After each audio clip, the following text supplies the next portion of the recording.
Hey guys, it's Mr. Hammond, and I just made a 10-minute video explaining how to do this.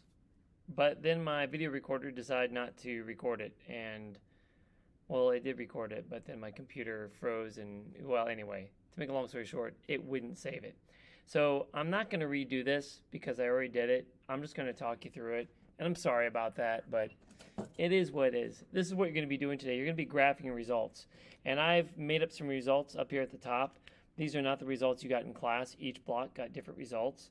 So I just made these up, and I figured out some averages.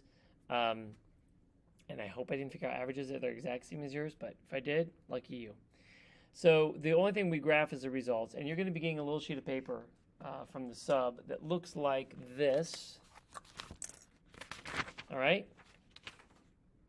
And I suggest that you do all your graph on this paper, and then when you're done, you can cut it out and transfer it over to your notebook. And this should go right after the table that we made in class on Monday and Tuesday. So a good graph has two things. It has a number more than two things. It should have a HAL, which I call a horizontal axis label, and a VAL, which is a vertical axis label. Sorry for the glare here. I'm going to move it in a little bit closer so maybe it's a little less. There we go. Okay. I'll try to block this. And your HAL is always going to be your independent variable. So you got to figure out what your independent variable for the experiment is, which in this case was the temperature of the water. We changed that. And that's what you're going to write down as your label for the HAL, which in this case is going to be the same for you. This is literally me just modeling how to do it. The VAL, the vertical axis label, is going to be your dependent variable. So the thing that you measured. And as long as you keep those in mind, you'll always be able to figure out what goes on the bottom and the side of your graph. So the independent variable on the bottom, dependent variable on the side. Now the independent variable, we already talked about this, or I just mentioned this, was, let me get something besides my hand to block this. There we go. There we are. And that still doesn't work. Okay, let me try one more thing. And the light kind of works. Yeah, okay. It's taking too much time. There we go. I'll just do it this way. So we have the hot, the room temperature, and the cold water, right? So we're going to, what I did is I put an X on this first column because I want to give it a little bit of space. I didn't want my hot information to be right up next to it, and I think that's kind of a good thing to do visually. And then I put a column to space each one of the columns. I also made my column 2 columns wide because it makes it easier for a person to view the information rather than it just being a single column. I could have pushed all 3 of these up to the side, but it just makes the graph look really small and kind of pushed together, so I kind of spread it out. And that's a good thing to do visually. I'd like you to do that with your own graph, is set it up similar to mine for practice. And then I labeled what each was. This is the hot water, the room temperature, and the cold. I picked 3 different colors, which I want you to do as well. And although I did mine in marker, I would appreciate you doing yours in colored pencil. Okay? Marker bleeds through, and I do it mostly on these things because I want you guys to be able to see what I do better. Now, when we go for the coloring, I'll talk about that in a moment. The other thing we have to put is a VAL, which is going to be your dependent variable. In this case, it's the dissolving rate. And you can't see that well. Let me turn this. There we go. Yeah, the dissolving rate. Okay, and that's going to be in minutes. How quickly it dissolved. Now that was the time we took, and when I was figuring this out, I had to look at the smallest amount of time I had to graph and the largest amount of time. And the smallest amount of time was 24 seconds. The largest amount of time was 3 minutes and 16 seconds. So what I decided to do originally is I was going to count by 20 every 20 seconds. So I started at 0, 20, 40, 1 minute, and my graph ended right in the middle. And I just thought that looked pretty small. So I tried 15 seconds. And that worked out perfect. I just barely got in all of my numbers. Now you may be able to use 15 seconds.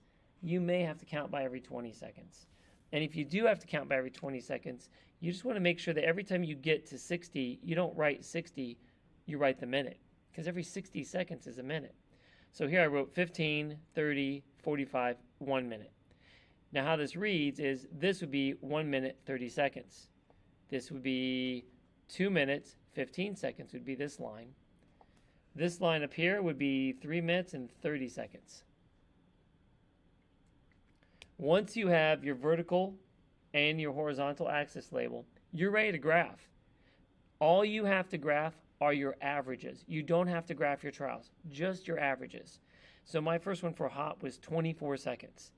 So I went ahead and I looked at this and I said, okay, it's in between 15 and 30. 24 is closer to 15 than or to 30 than it is to 15.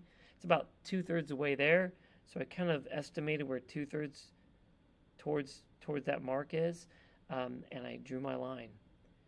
And I would say draw it in pencil, which you can see I did right there. And then I would go check with a friend and say, hey, did you get the same thing? What do you think? Are we doing this right? Confirming with your table what you do is always a good idea. And then I colored it in. I did the same way with room temperature. It was 49 seconds. So I thought, well, 49 seconds is closer to 45 seconds than it is to a minute. So I estimated a little bit over 45. The last one was 3 minutes and 16 seconds. That was easy, because if that's 3 minutes and 15 seconds, I followed that along, and right there, it's just barely above that line. So I just drew a marker above that line, and now I know that's 3 minutes and 16 seconds. When you go to do your coloring, and now I'm actually glad I didn't finish this, I like to outline my coloring first. It's what I call grace, because then I can color in my column. And if I make a mistake and go over a little bit, it'll just go over into the area already colored. Now, when you color, you want to color one way. You don't want to color this way and then turn and color this way and then color this way. That's awful coloring. You don't want to do that. You want this to look nice. So you color back and forth, filling all the spaces. You don't want any white. I don't want to see a bunch of graphs with all this like white space and dots everywhere. Okay? So take your time, do a good job. It's only 3 columns. Some of you out there may be like, but I hate coloring, Mr. Hammond. I get it. My daughter's not a big color, but I still make her do it.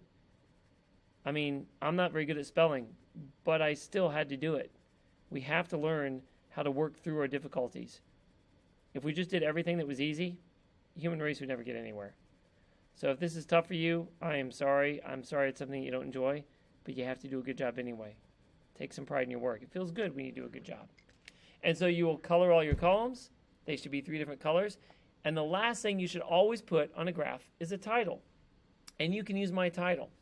In your title, you usually want to include the dependent variable, which in this case is dissolving rate, and the independent variable in your title. So I said water temperature and its effect on dissolving rates. And that's it. Then you can cut out your graph, make it real nice and small, put some tape around the edges, and put it in your notebook, and that is your science for today. All right, second time making the video. Cross your fingers. Let's hope this actually saves. Good luck today. Feel free to rewatch the video, seek help, but I think this is pretty obvious what you need to do. Just follow along and do quality work. I'm not asking you to do much, so do a good job. All right, thanks, guys.